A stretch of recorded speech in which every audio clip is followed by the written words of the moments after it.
Hello friends, कैसे हैं आप सब लोग। आई होप आप सब लोग स्वस्थ होंगे, अच्छे होंगे और घर में होंगे। और आपकी उषा फिर से आपके साथ, आपके लिए।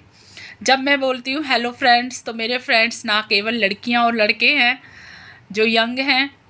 इवन मेरे सभी फ्रेंड्स हैं, चाहे वो कोई अंकल हैं एजिड या आंटी हैं एजिड, या कोई छोटा सा प्यारा सा बच्चा क्यों ना हो, वो भी मेरा फ्रेंड है। और वो अपनी बातें, अपनी चीज़ें मुझसे शेयर कर सकते हैं। मैं चाहती हूँ कि आप मुझसे शेयर करें अपनी प्रॉब्लम, जिन्हें लेकर आप परेशान होते हैं या बहुत सोचते हैं, ओवर थिंकिंग करते हैं। तो please tell me, please comment me. मैं उन्हें मेहनत से सॉल्व करने की कोशिश करेंगे और हम उन्हें लाइफ में इम्प्लीमेंट करके करेंगे, और हम अपनी लाइफ को हैप्पीनेस और खुशियों से जी सकते हैं अगर हम छोटी छोटी चीज़ों का सॉल्यूशन ढूंढ लें। तो आज आपके सामने आई हूँ, तो ये आज एक बहुत ही प्यारी सी सुंदर सी स्टोरी लेकर आई हूँ। आई होप आप सब लोगों को पसंद आएगी। ये एक ऐसी स्टोरी है कि ये बेस्ड है कि जीवन में आप अपनी उपलब्धियाँ गिने, आप अपनी अच्छाइयाँ गिने, आप अपनी कमियों को ना गिने।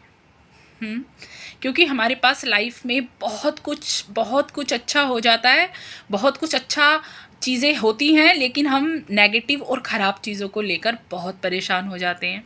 जैसे कि कोई चीज़ खो जाए, कोई चीज़ चली जाए तो बहुत दुखी होते हैं, क्यों चली गई, क्या हो गया, अब तो कुछ नहीं हो सकता। चाहे वो कोई सामान, फिर से कहूँगी, चाहे कोई इंसान। तो हम क्या कहते हैं कि अब तो हम लाइफ में कुछ नहीं रहा। बट ऐसा नहीं है, लाइफ रुकती नहीं है, चलने का नाम ही ज़िंदगी है।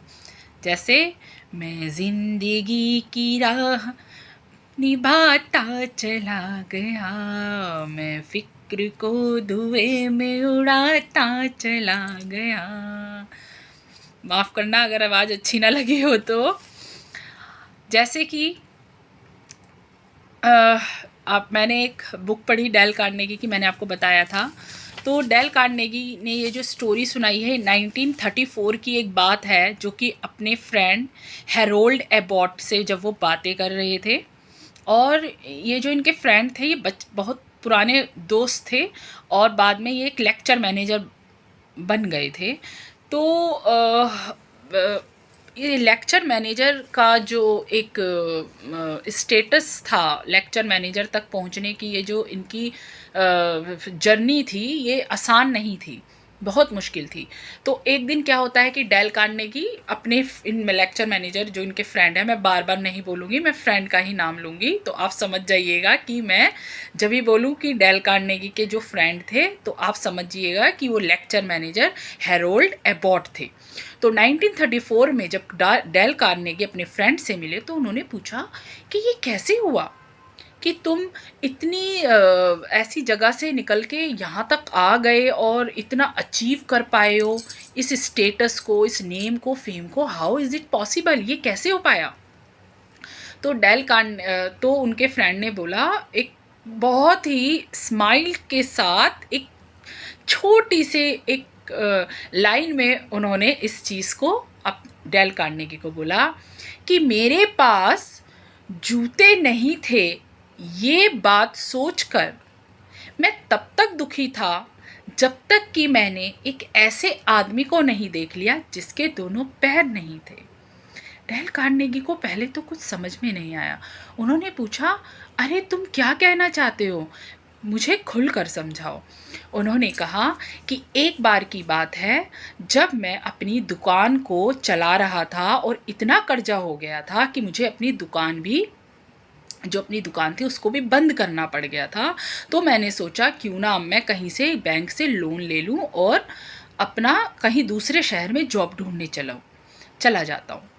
तो जो ये लेक्चर मैनेजर थे डेल कार्नेगी के फ्रेंड, इन्होंने क्या किया कि अपनी दुकान को बंद किया, क्योंकि बहुत कर्जा हो गया था। तो वो बताने लगे कि तो कर्जा हो गया था तो मैंने उस दुकान को बंद किया और मैंने $100 लोन बैंक से लेने के लिए डिसीजन लिया और मैं वहाँ से रवाना हो गया। जब मैं लोन लेने के लिए बैंक जा रहा था तो रास्ते में बहुत तेज बारिश होने लगी। मैं भी सड़क पार कर रहा था और मेरे साथ एक ऐसा आदमी भी सड़क पार कर रहा था जिसकी दोनों टांगे नहीं थी। और आपने वो देखी है गाड़ी जो लकड़ी की होती है जिस पे वो जो हैंडीकैप होते हैं वो ऐसे ऐसे थोड़ा सा दबा दबा के खिसकते हैं, तो वो उस गाड़ी से सड़क पार कर रहा था और ये इनके फ्रेंड भी कर रहे थे डेल कार्नेगी के।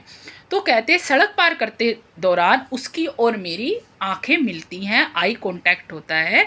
तो वो पैर कटा आदमी मुझसे बोलता है, hello good morning sir, how are you. आज का मौसम बड़ा ही सुहाना है, बहुत आनंद आ रहा है। वो हैरान हुए कि इसको आनंद आ रहा है, इसके दोनों पैर कटे हैं, क्या अजीब बात बोल रहा है कि आनंद आ रहा है, इसके पास ऐसा क्या है जो इसको आनंद आ रहा है। बस यही बात थी कि वो समझ गए कि जब ये दो पैर कटा आदमी आनंद ले सकता है, खुश हो सकता है, तो अपने दोनों हाथों से चल के जो चाहता है वो पाता है, मेहनत कर लेता है। तो क्या मैं इससे भी गया गुजरा हूँ? मैं तो पूरा फिट, दोनों हाथ, दोनों आंखें, दोनों पैर, मेरे पास तो सब कुछ है। बस उन्होंने सोचा अब मैं $100 का लोन नहीं, मैं $200 का लोन लेने बैंक जाऊंगा और डेफिनेटली मैं एक अच्छी जॉब भी पाऊंगा और एक दिन ये लोन भी उतारूंगा। और ऐसा ही हुआ, उन्होंने बैंक से $200 का लोन लिया, दूसरे शहर में एक अच्छी सी नौकरी भी पाली, लोन भी उतारा और वो बहुत अच्छी बुक्स पढ़ पढ़ कर एक लेक्चर मैनेजर तक अचीव कर पाए। तो उन्होंने ये अच्छे से साबित किया कि मेरे पैर में जूते नहीं थे, ये देखकर मैं तब तक दुखी था जब तक कि मैंने ये नहीं देख लिया कि दोनों पैर कटा आदमी कितना खुश है। तो अगर वो भी दुखी रहते, सोचते रहते मेरी दुकान भी बंद हो गई, अब मैं क्या करूँगा, मैं कुछ नहीं कर सकता, तो क्या वो वहाँ तक पहुँचते? नहीं। उनके पास उनकी बॉडी फिट थी, उनका शरीर था, उनकी ताकत थी, उनका ब्रेन था, उनके हाथ पैर थे, उन्होंने फिर से मेहनत करी और वो फिर से खड़े हो गए। स्वामी विवेकानंद जी ने कहा है, जब तक आपकी सांसें चल रही हैं आप अपना आत्म प्रतिष्ठान बार बार कर सकते हैं, 1000 बार कर सकते हैं, जब तक कि आपको सफलता प्राप्त नहीं हो जाती। जानते हैं, जब तक हमारी सांसें चल रही हैं एक इंसान फिर से खड़ा हो सकता है, एक इंसान फिर से मेहनत कर सकता है, एक इंसान फिर से सब कुछ पा सकता है। अब मैं आपको ये बताती हूँ कि मेरी माँ, जो बहुत प्यारी सी मेरी मम्मी, सबकी होती हैं, अच्छी सी होती हैं मम्मियाँ।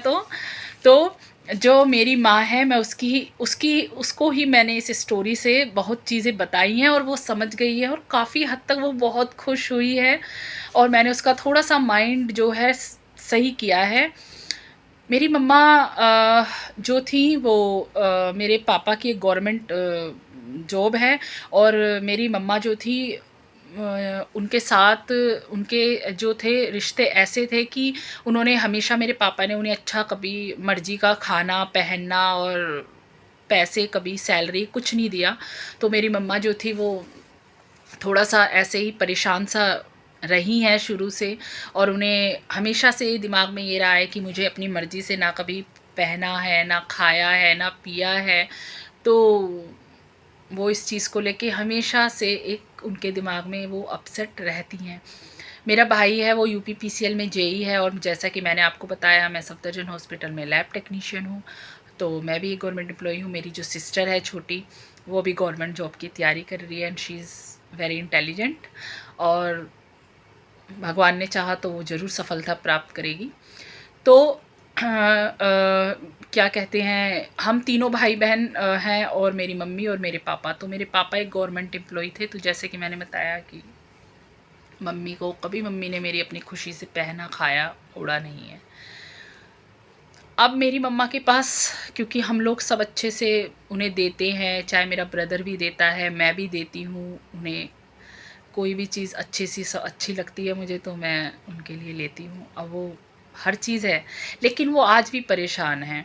वो आज कहती है कि इतना पैसा आ गया है, क्यों नहीं एक अच्छा सा मकान ले लेते हैं, एक अच्छा सा घर ले लेते हैं जहाँ पर धूप आएगी, जहाँ पर मैं खाट बिछाऊंगी, जहाँ पर मैं सो सकती हूँ।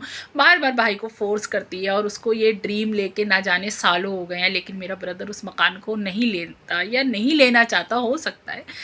तो मैंने अपनी मदर को यही बताया कि क्या तुम इस इंसान से भी गए हुए हो कि जो दोनों पैर कटे हुए हैं और आनंद ले रहा है? क्या मम्मी, जिस चीज़ को तुम तरसती थी एक बार जीवन में कि मुझे अच्छा कपड़ा अच्छा पहनने को, खाने को नहीं मिला, मुझे कभी पैसे नहीं मिले, आज तुम्हारे पास सब कुछ है, तो मम्मा आज भी आप क्यों दुखी हैं, आज भी आप क्यों परेशान हैं? तब मेरी मम्मी को समझ में आया कि हाँ, मैं इससे गई गुजरी तो नहीं हूँ कि जिसके दोनों पैर नहीं हैं। मैंने मम्मा से बोला कि तुम्हारे हाथ पैर सब सलामत है, तुम अच्छा पहनो, खाओ पियो, आनंद लो। मेरी मम्मा के पास 2 छोटे छोटे पोते हैं, मेरे भतीजे हैं 2, चिंकू है, गोलू है, मेरा बेटा कृष्णा है। मैं कभी किसी दिन आप लोगों को मिलवाऊंगी कृष्णा से। और 10 इयर्स ओल्ड मेरा बेटा है। तो वो है, और मेरी मम्मा को छोटे बच्चों रखने पसंद है, अच्छा लगता है। तो मैंने मम्मा से यही बोला, क्यों नहीं आप इस चीज़ को एंजॉय करती हो? क्या रखा है घर में, क्या मिलेगा? ठीक है, वो चीज़ ऐसी है जो दूसरे के हाथ में, क्या आप उसे सारी ज़िंदगी बोल बोल के अभी का जो जीवन है क्या उसे ख़त्म कर दोगी? क्या आप खुशी से नहीं रह सकती? आज आपके पास वो चीज़ें हैं जिस चीज़ के लिए लोग तरसते हैं। अच्छा खाना, अच्छे कपड़े, मेरी मम्मा के पास हर चीज़ है आज, लेकिन एक टाइम वो इसके लिए रोती थी, आज उसके पास है तो वो आज भी दुखी है। इच्छाएं तो कभी ख़त्म ही नहीं होंगी मेरे दोस्तों। इसलिए जो है उसे गिनो, उसका यूज़ करो, बी हैप्पी ऑलवेज। और आज मेरी मम्मा को ये चीज़ यहाँ पर समझ में आ गई है। वो अब खुश होती है, उसके पास जो है वो खुश होती है। और उसने मुझसे वादा भी किया है कि अब वो ये नहीं कहेगी कि मकान, अब मेरे भाई से, कि कब मकान लोगे, कब अच्छा घर बनाओगे, कब बनाओगे, मैं वहाँ रहूँगी, मुझे सुख से रहना है, मुझे सुख से रहना है, मुझे सुख चाहिए। वो सुख को उस मकान में ढूंढना चाहती है। अगर सुख मकान में ही होता तो लोग आत्महत्या क्यों करते? इतने बड़े बड़े फिल्म स्टार्स सुसाइड अटेम्प्ट करते हैं, क्या उनके पास बड़ा घर नहीं होता? होता है, लेकिन वो आत्महत्या कर लेते हैं क्योंकि बड़े घर से भी आप खुशी इकट्ठी नहीं कर सकते। खुशी आपके अंदर ही है, खुशी आपके यहाँ है। जो है उसको उसको समेटो, उसमें ही खुशियाँ हैं। ओके। तो दोस्तों, इस तरीके से मैंने अपनी मम्मा को तो समझा दिया है, और मेरी मम्मा बहुत खुश है। अब मेरी मम्मा को नहीं लगता कि एक अच्छा घर होगा तो ही मैं खुश रह सकती हूँ। क्या हमारी खुशियाँ कोई मकान खरीद सकता है? नो, हमारी हैप्पीनेस प्रीशियस है, उसका कोई मोल नहीं है ना फ्रेंड्स? तो आपकी उषा अब इजाज़त लेगी जाने की, और अगर आपकी भी ऐसी कोई बात हो, कोई चीज़ हो, तो प्लीज़ मुझे कमेंट कीजिएगा, मुझे लाइक कीजिए, सब्सक्राइब कीजिए अगर आपको पसंद आए तो प्लीज़। हाँ, और ये स्टोरी मुझे बताइएगा आपको कैसी लगी। It is real story, okay, ये कोई ऐसे नहीं है। और मैंने आपको प्रैक्टिकली इस चीज़ को अपनी लाइफ में अपनी मम्मा के साथ इम्प्लीमेंट करके भी दिखा दिया है। Okay friends, bye. फिर मिलेंगे एक अच्छे से टॉपिक के साथ, एक अच्छा सा ऐसा टॉपिक जो हमारी नॉर्मल लाइफ में हमें इफ़ेक्ट करता है, हमें परेशान करता है। जैसे मेरी मम्मा परेशान थी, ऐसे ही जैसे मेरी मम्मा को एक मकान ने परेशान करा हुआ था, लेकिन अब मेरी मम्मा के दिमाग से मैं उस मकान को निकाल पाई हूँ। ओके फ्रेंड्स, फिर मिलेंगे एक अगली स्टोरी के साथ। बाय।